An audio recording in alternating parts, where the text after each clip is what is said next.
Renato hoped his mother wasn't watching.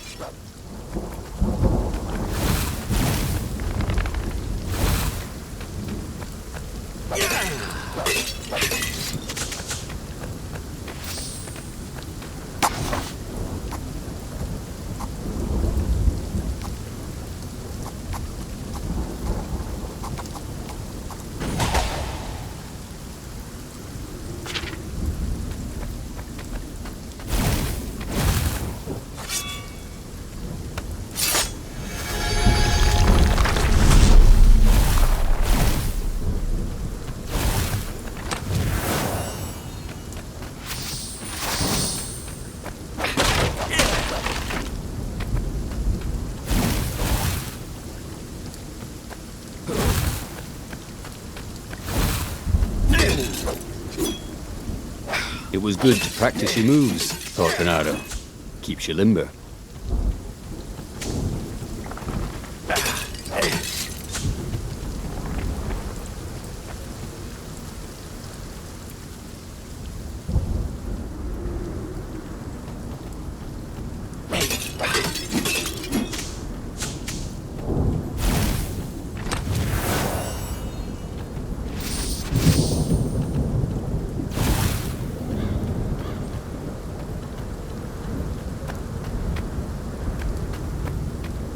I need more materials, thought Renato.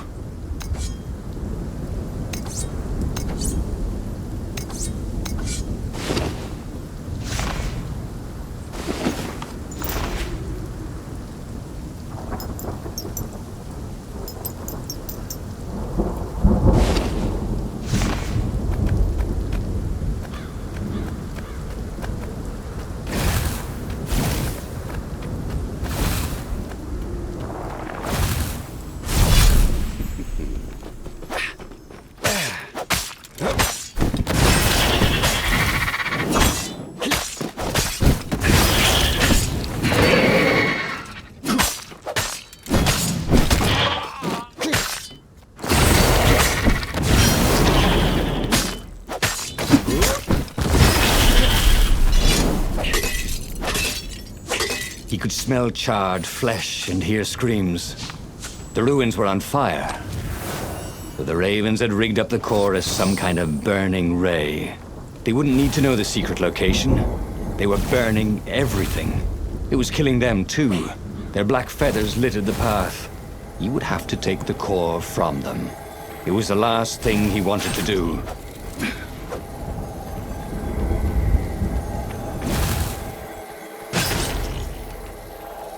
Well, the eyes have had it.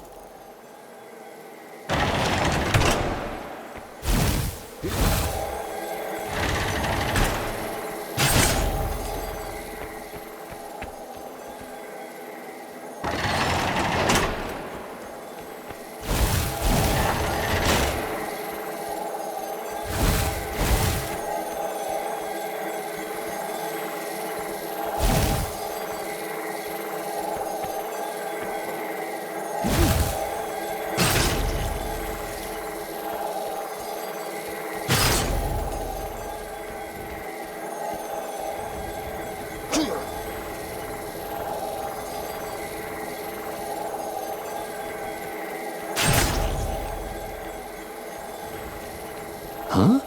A lever? That was new. Most people still use doorknobs.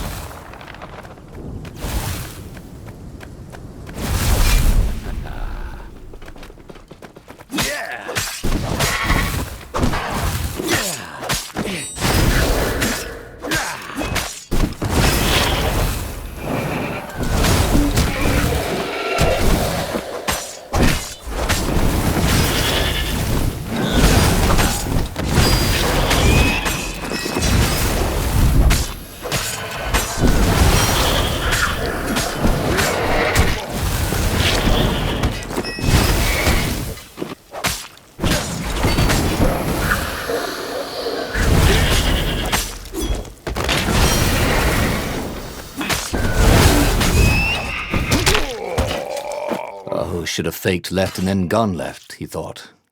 And then, he never thought again.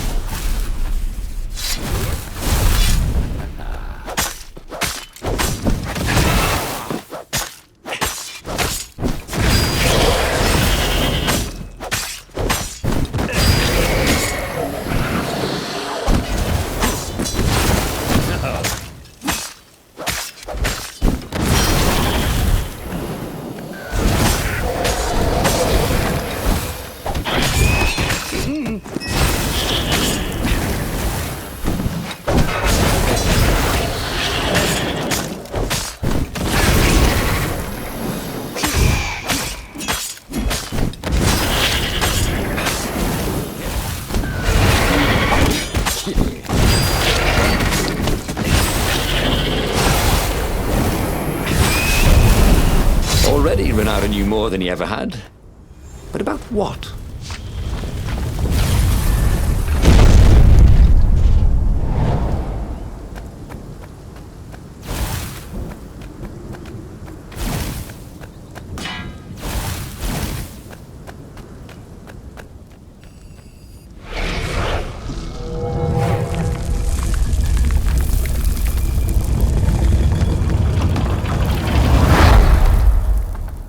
As the last raven fell, Renato felt worse than he ever had.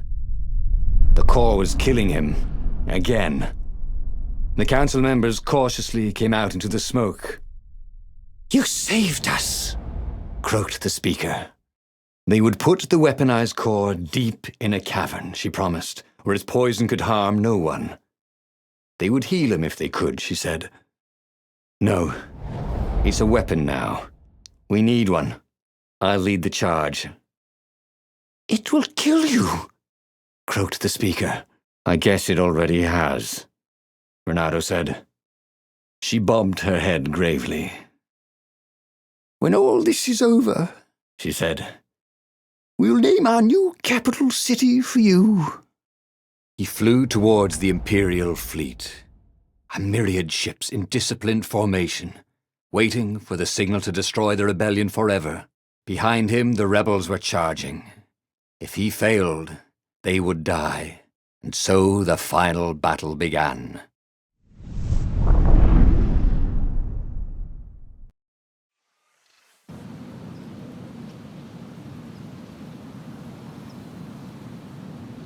Everything hurt.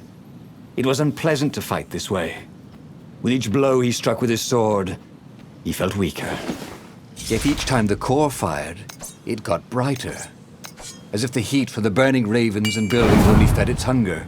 He wondered where Lapino was. Wasn't he supposed to be in the battle? No. He'd been captured, hadn't he? Oh, Renato's mind was smoky now, like the burning fleet. He hoped this wouldn't take long.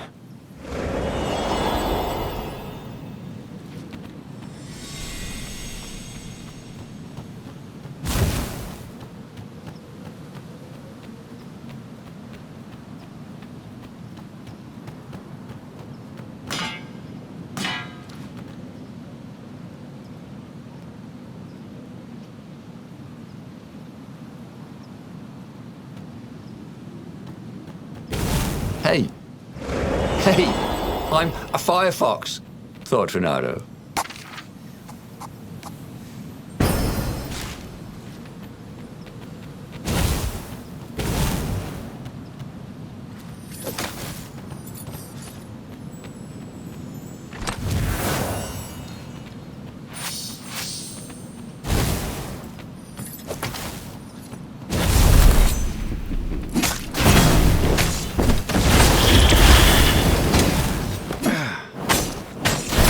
Awesome!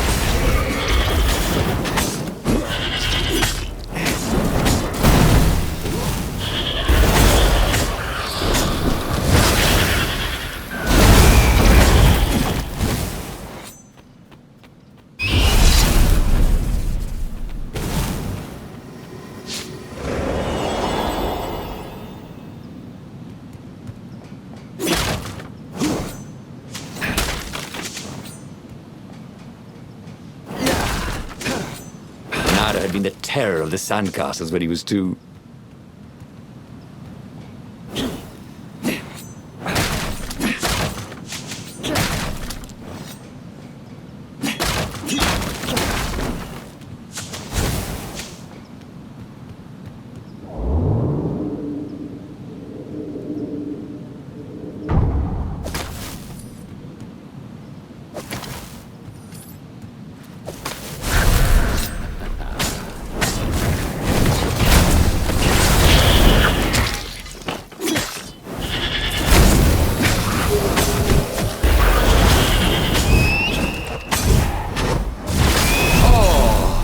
I don't have anyone to talk to.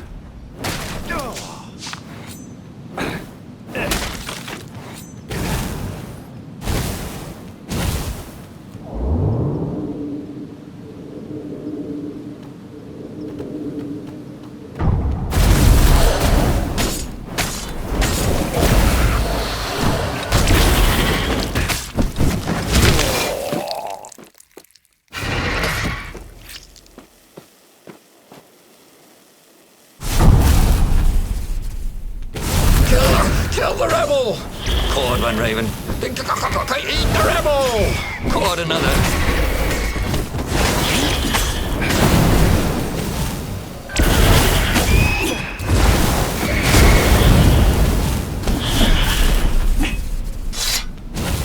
Reynardo-opolis. Vulpus Major. Lando Nardo. If they were going to name a capital city after him, well, he just wished he had a better name. Where was Lupino? He missed Lupino's bitter outbursts. Or did he? Lupino had gotten him into this mess, hadn't he? The core was a wonderful weapon. It swept fire across the fleet. Ravens exploded in its gaze, and with every heartbeat it grew brighter. He would die.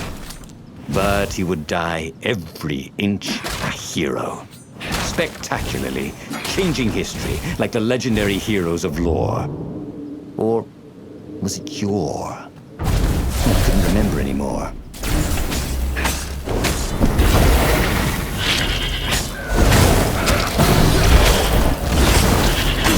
It was like having the world's tenderest bowman right by his side.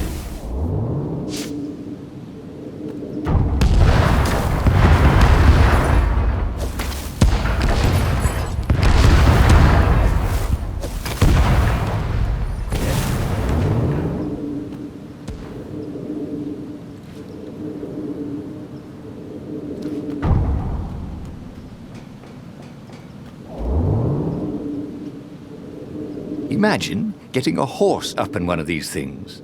He would be cursing a blue streak.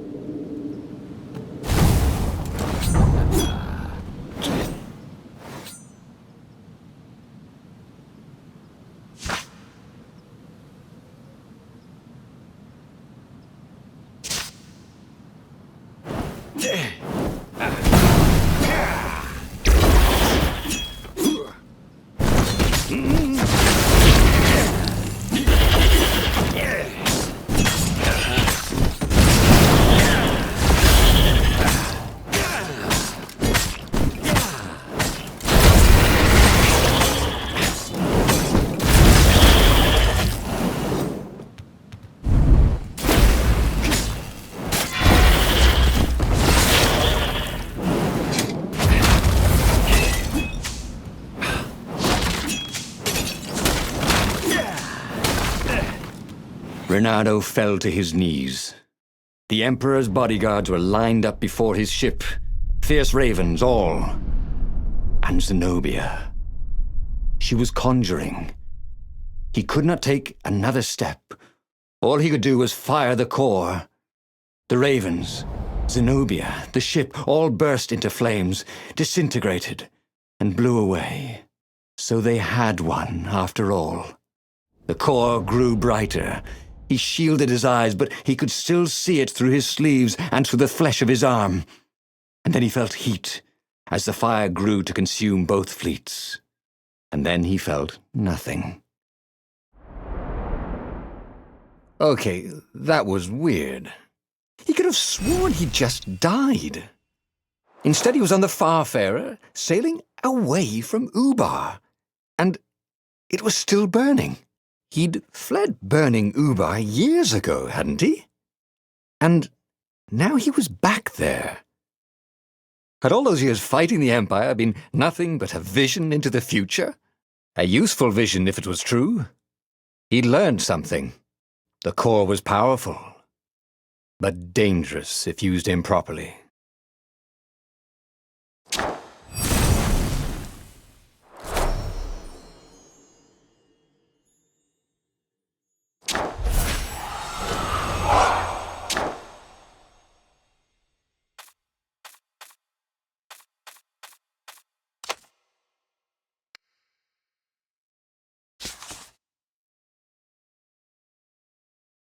He'd made bad choices.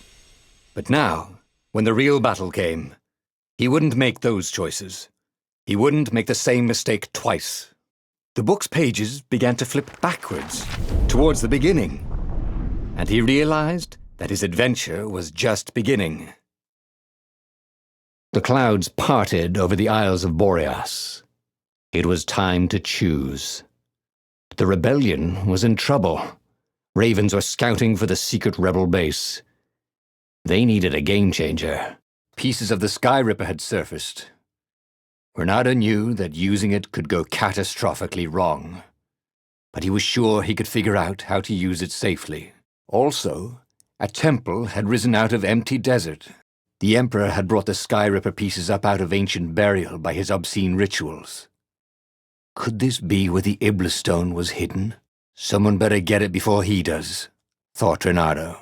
On the other hand, his old friend Lapino needed rescuing. Lapino was no game-changer, but could Renato really leave an old friend to the Ravens?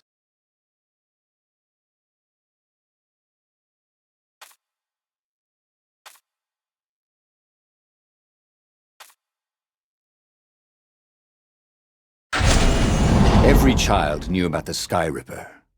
The Transcendent Emperor had buried its pieces deep, and then this Emperor's horrific sacrifices had brought it back to the surface. Renato wasn't exactly sure how to use the legendary weapon, but surely there must be some way to do it without provoking another catastrophe. Had he, somehow, summoned the long-lost components of the legendary weapon out of the deep places of the earth? It was more than Renato could fathom. But if he could find a legendary weapon, he would use it.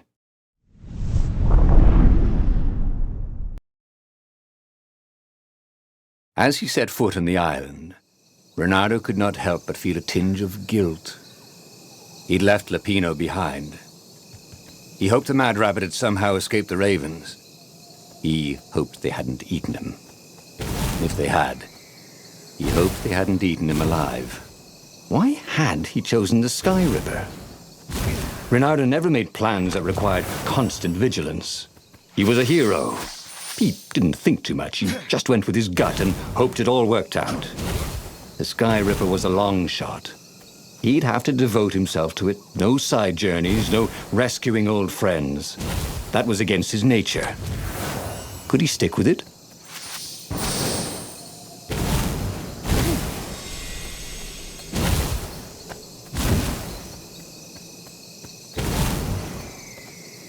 And this is why heroes are called dashing, Renato thought. See? Dashing? Get it?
Hey, how do you tell if someone's far away or just really small?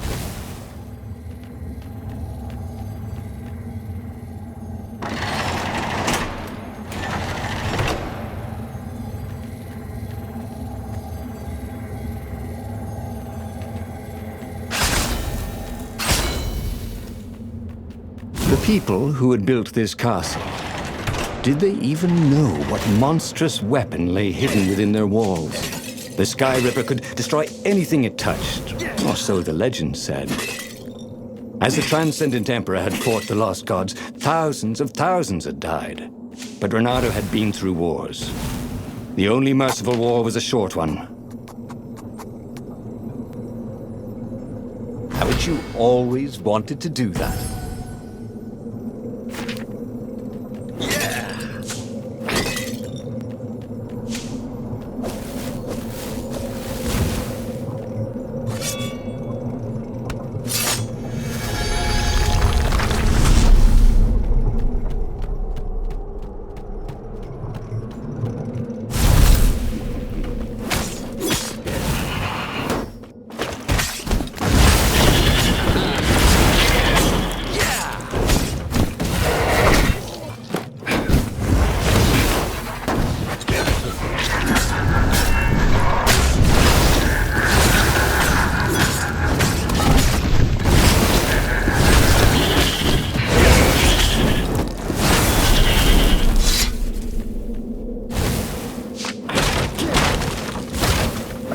They didn't want their things broken.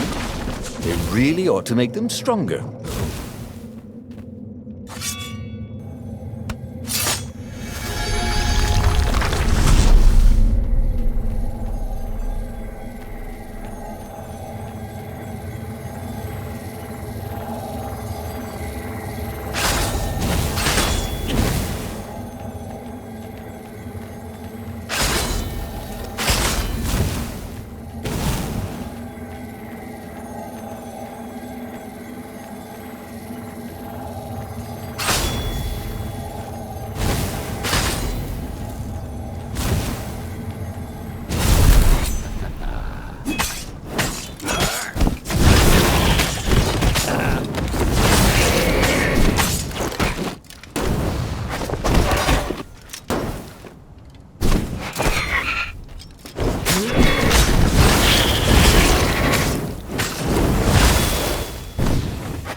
A puzzle.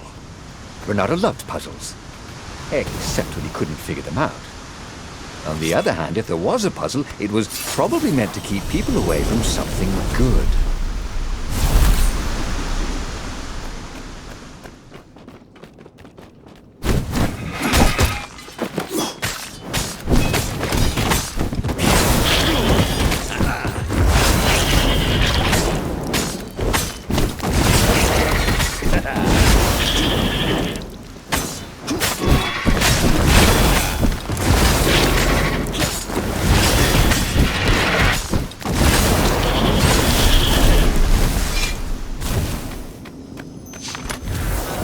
There were a lot of shiny, smooth, curved with leather, buckles, and kind of smelled... There had to be a way to use the Sky Ripper without causing a catastrophe. Why? Maybe it's always dangerous, he imagined Zenobia saying. Always the voice of reason, that one. Well, there had to be a way to use the Sky Ripper because not being able to use it was boring. So there.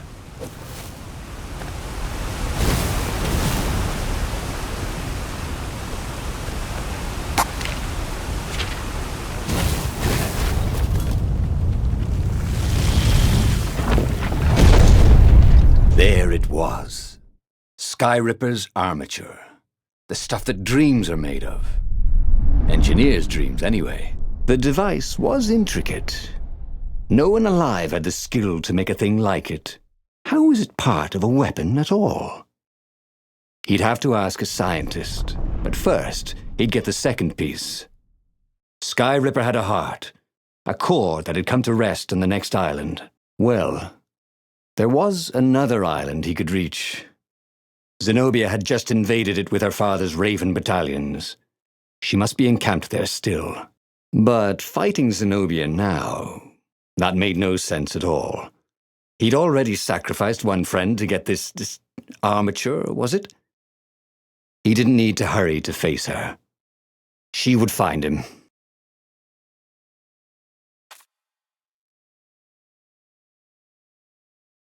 It was a no-brainer. He'd sacrificed his old friend Lapino to get the armature. And the armature was useless by itself, only a series of coils and wheels. War demanded sacrifices, and he would make more before the end. He would have to choose the greatest good no matter how much it cost him. Zenobia. Well, he would see her sooner or later, across a battlefield or a sword's point before all this was over. He was sure of that. The power was in the core. Obviously, he had to get the core.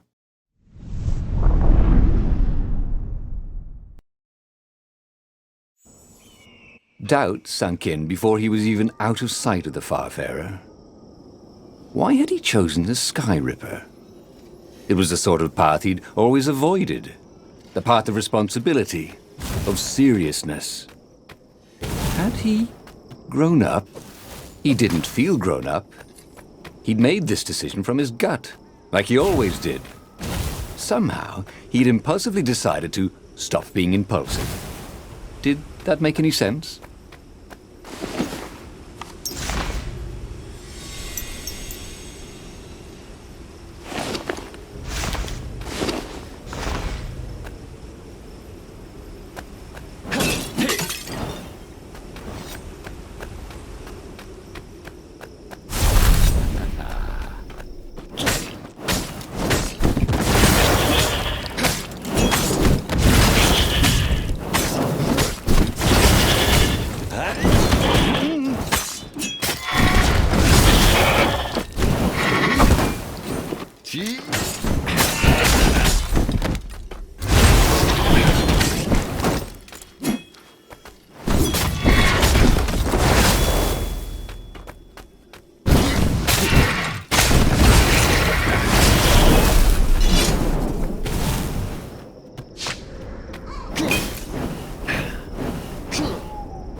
There was something sour in the air. Like the earth had ruptured over something that had been fermenting for a very long time.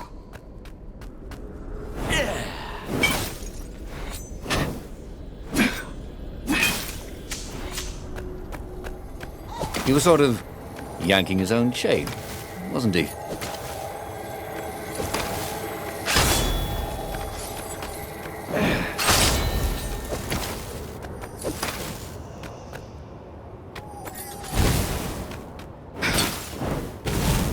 There were fewer and fewer trees. There were only these huge crystalline growths. Had those been here before?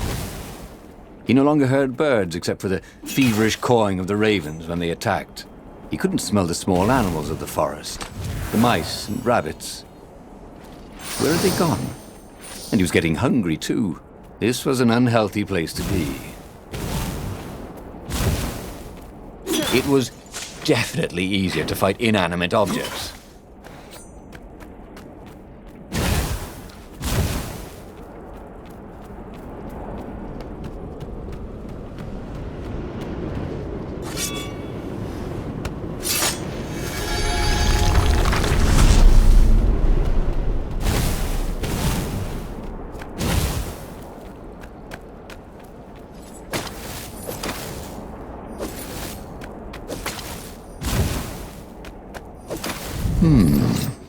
Where did that go to?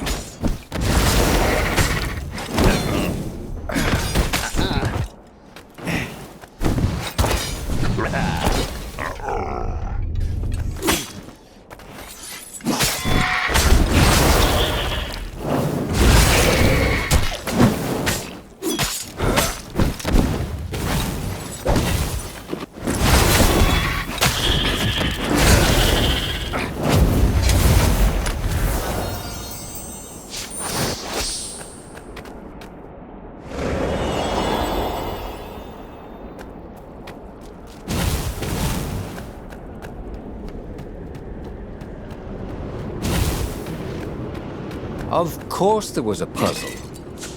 You couldn't expect the transcendent Emperor to bury a god's eye in a leather sack where anyone could pick it up.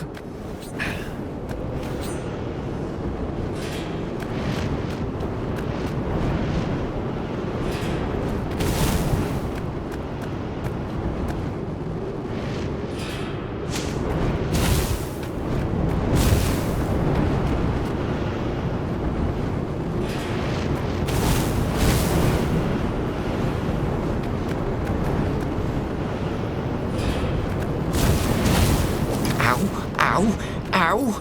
Ow! Ow!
Na na na na.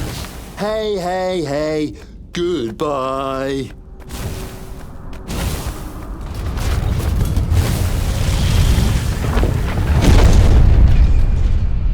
The 20-sided core made him feel physically sick.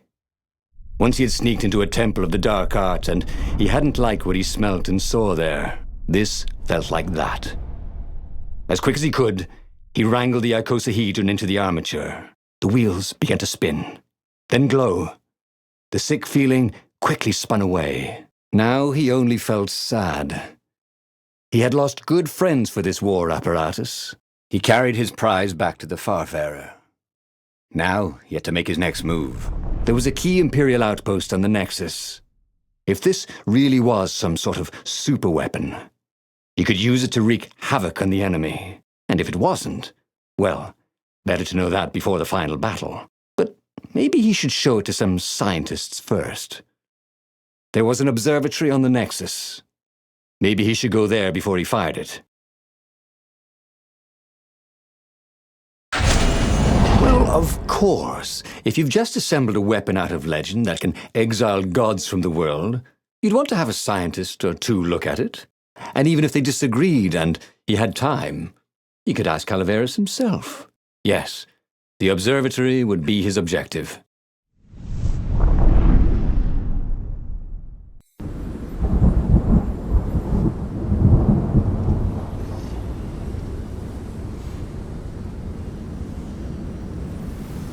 Why had the parts of the Sky Ripper only surfaced now, thousands of years after the Transcendent Emperor had dismantled it?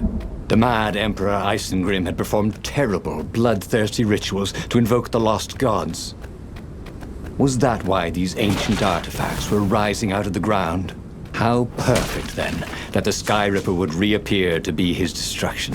And, hopefully this time, just his destruction.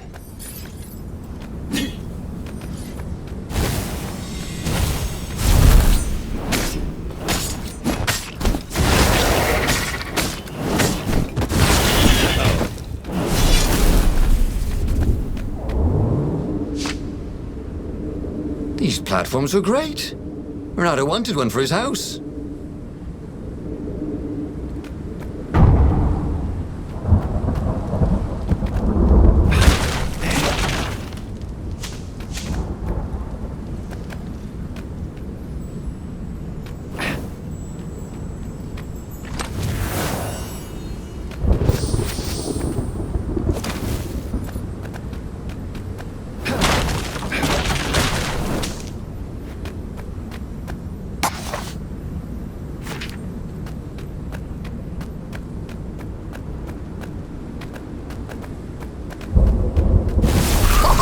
Good!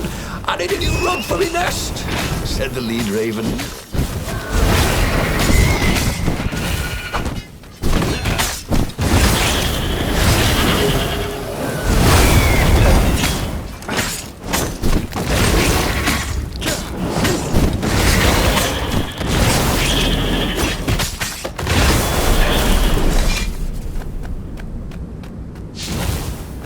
A legendary weapon was exactly what the rebellion needed.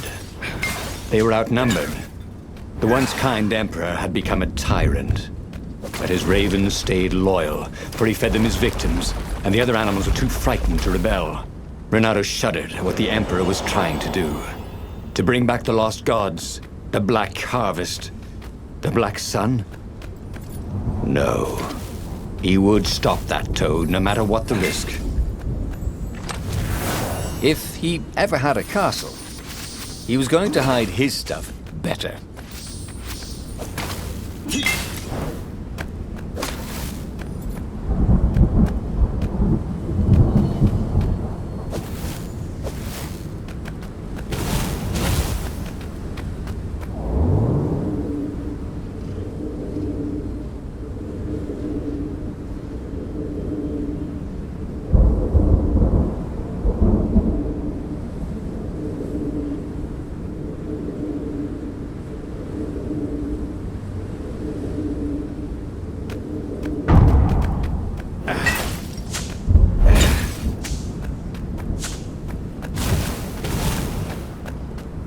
Renato had found his game changer. He would ignore all distractions and focus on the Sky Ripper. Hey! Hey, a workbench! He could try out his new bling.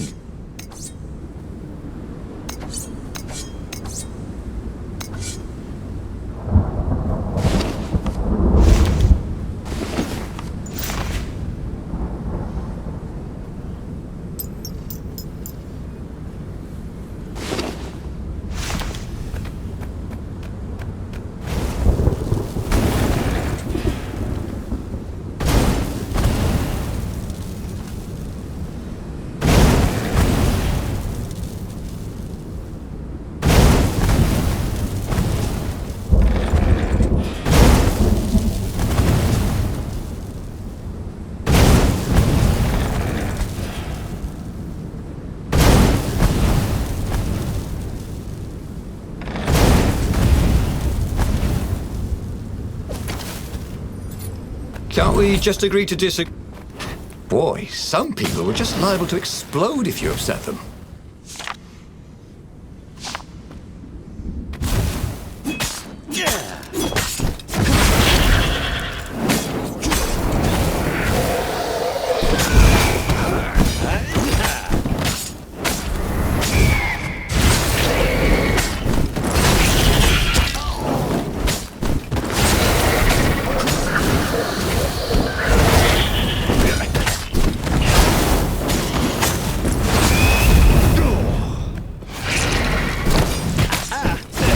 I was just getting warmed up, he thought.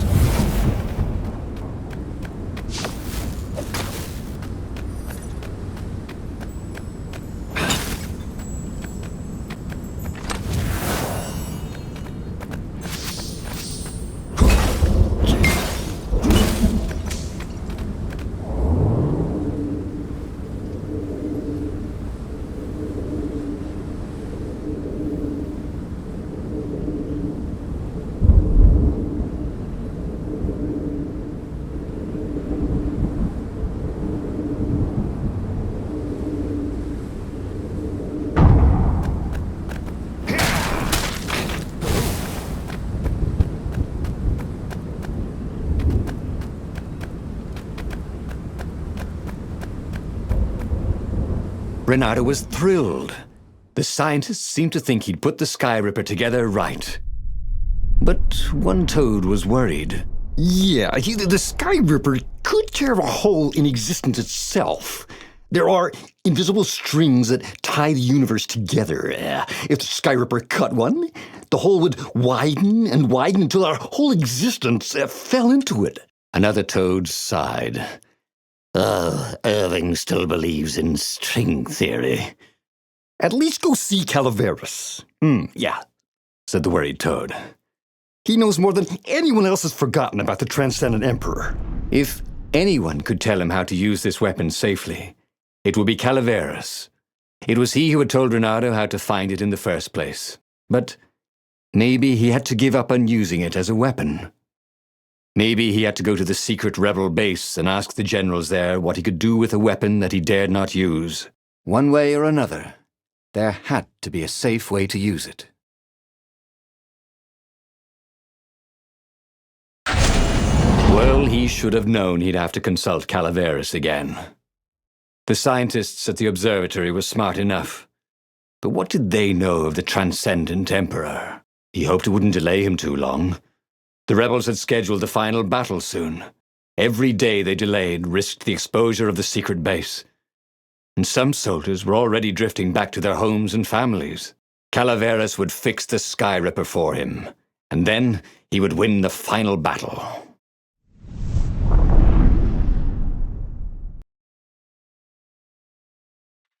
Maybe it was the cold, but after a few steps, Renato's optimism started to slump. What if Calaveras couldn't help? Did Renato dare use the Sky Ripper? Oh, he hated that he had chosen this path. It was so much simpler to rescue friends and attack enemies, even if some of those friends were more trouble than his enemies. Some of those enemies had been friends before and might be lovers after. No, okay, it wasn't all that much simpler, no. Physics made his brain hurt. That, at least he was sure of. He felt like Tarzan.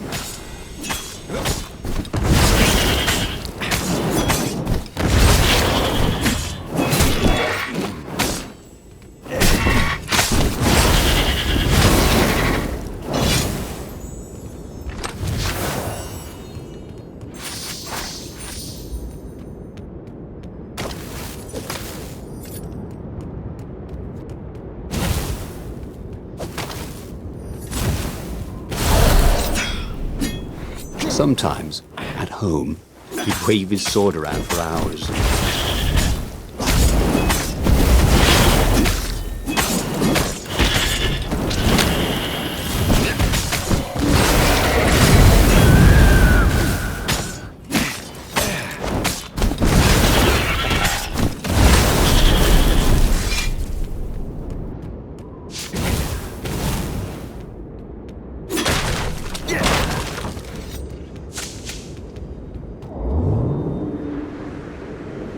Don't look down, he told himself. Don't look down.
Tried to focus on the now.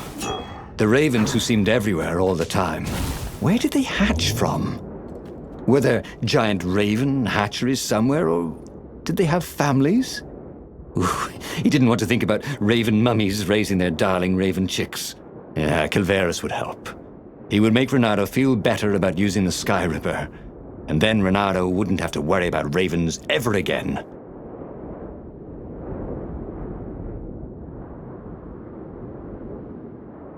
Renato's paws were getting numb. Calaveras really didn't want company, did he?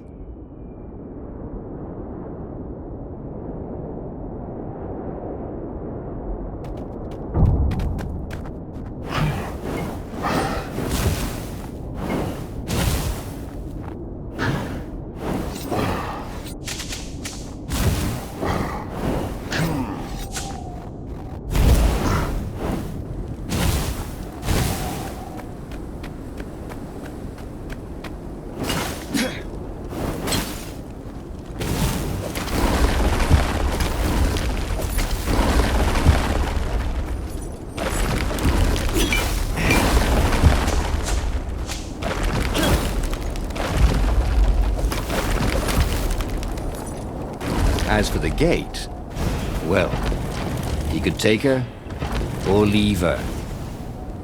Sorry, it's best I could do.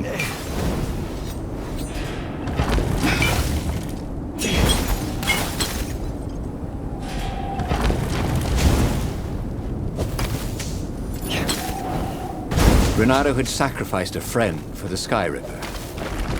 It would be worth it if he could bring a super weapon to the rebellion. But the scientists had ruined everything.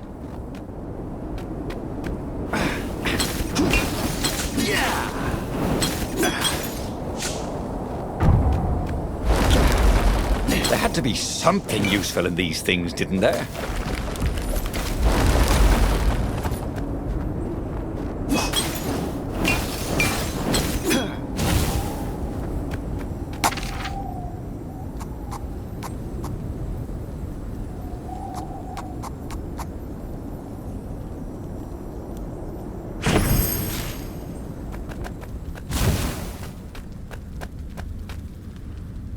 Calaveras had never let him down. Yeah, of course I can make it work better. But when Renato explained about the strings, Calaveras grew thoughtful. Oh, strings, you say? Well, the Arcana do speak of the ties that bind the world. He drew many intricate symbols in the dirt. Yeah, so, according to my calculations, each time you fire, I'm afraid there's a 1 in 128 chance you'll destroy the universe. That's pretty good odds. That's like rolling, 21 dice and they all come up 6. What are the odds of that? What? No! It's more like 2.716s in a row. Anyway, with those odds, it won't happen if I use it just once, Renato said, although he wasn't sure that was entirely right. Yeah, that's not right. Each time you use it... Okay, look, just don't use it ever. All right, I guess. As he sailed towards the fleet, Renato could see the dropships of the rebels coming out of the clouds. This was it. The big battle. They could not afford to lose this one. What if it didn't go well? What if he had to use the Sky Ripper? Could he risk the entire universe in the throw of a dice? On the other hand, what were the odds of rolling 21? Or was it 2.71? 6s in a row. He had a feeling they were surprisingly good. That is, bad. Anyway, the odds were big. His brain was hurting again.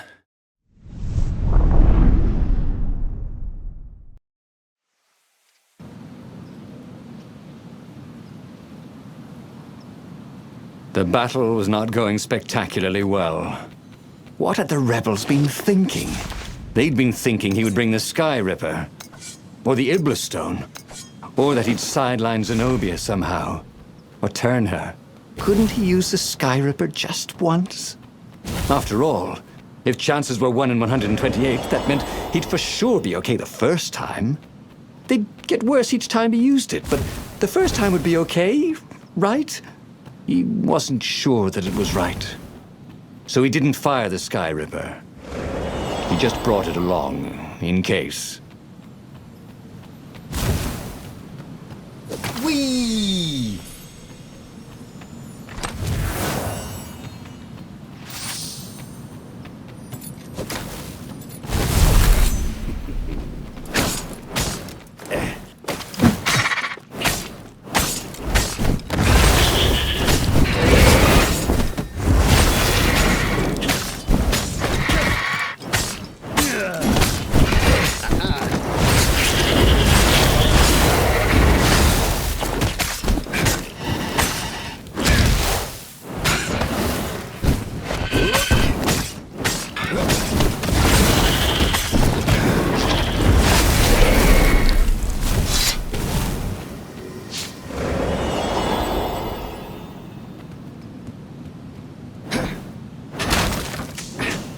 It wasn't his fault. They looked so breakable.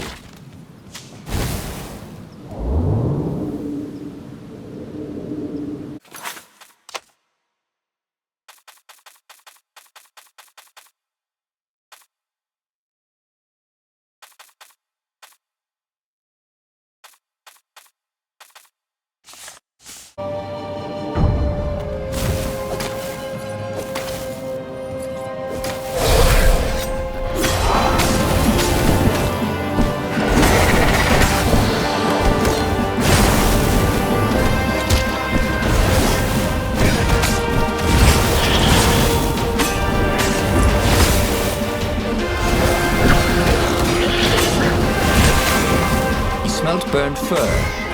His.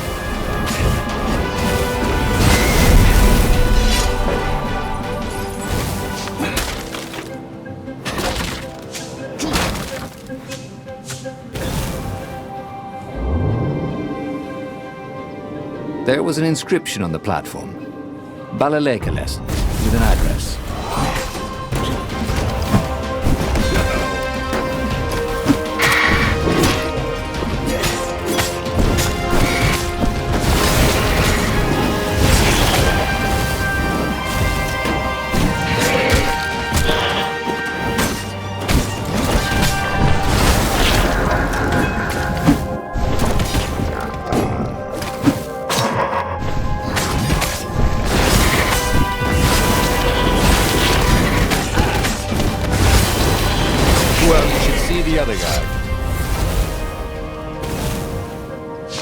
Someone had told him the odds didn't change just because you'd had a streak of good luck. His gut told him that was wrong, though, and he always listened to his gut. On the other hand, 128 chances to win, but one of them would destroy the universe. That seemed a bit serious. Maybe he could defeat the Emperor without firing the Sky Ripper. Maybe he could bluff, but with a real weapon. Like in cards, when you had 3 knaves, but you pretended you had a fizz-bin. That could work.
He set up the Sky Ripper and let it warm up.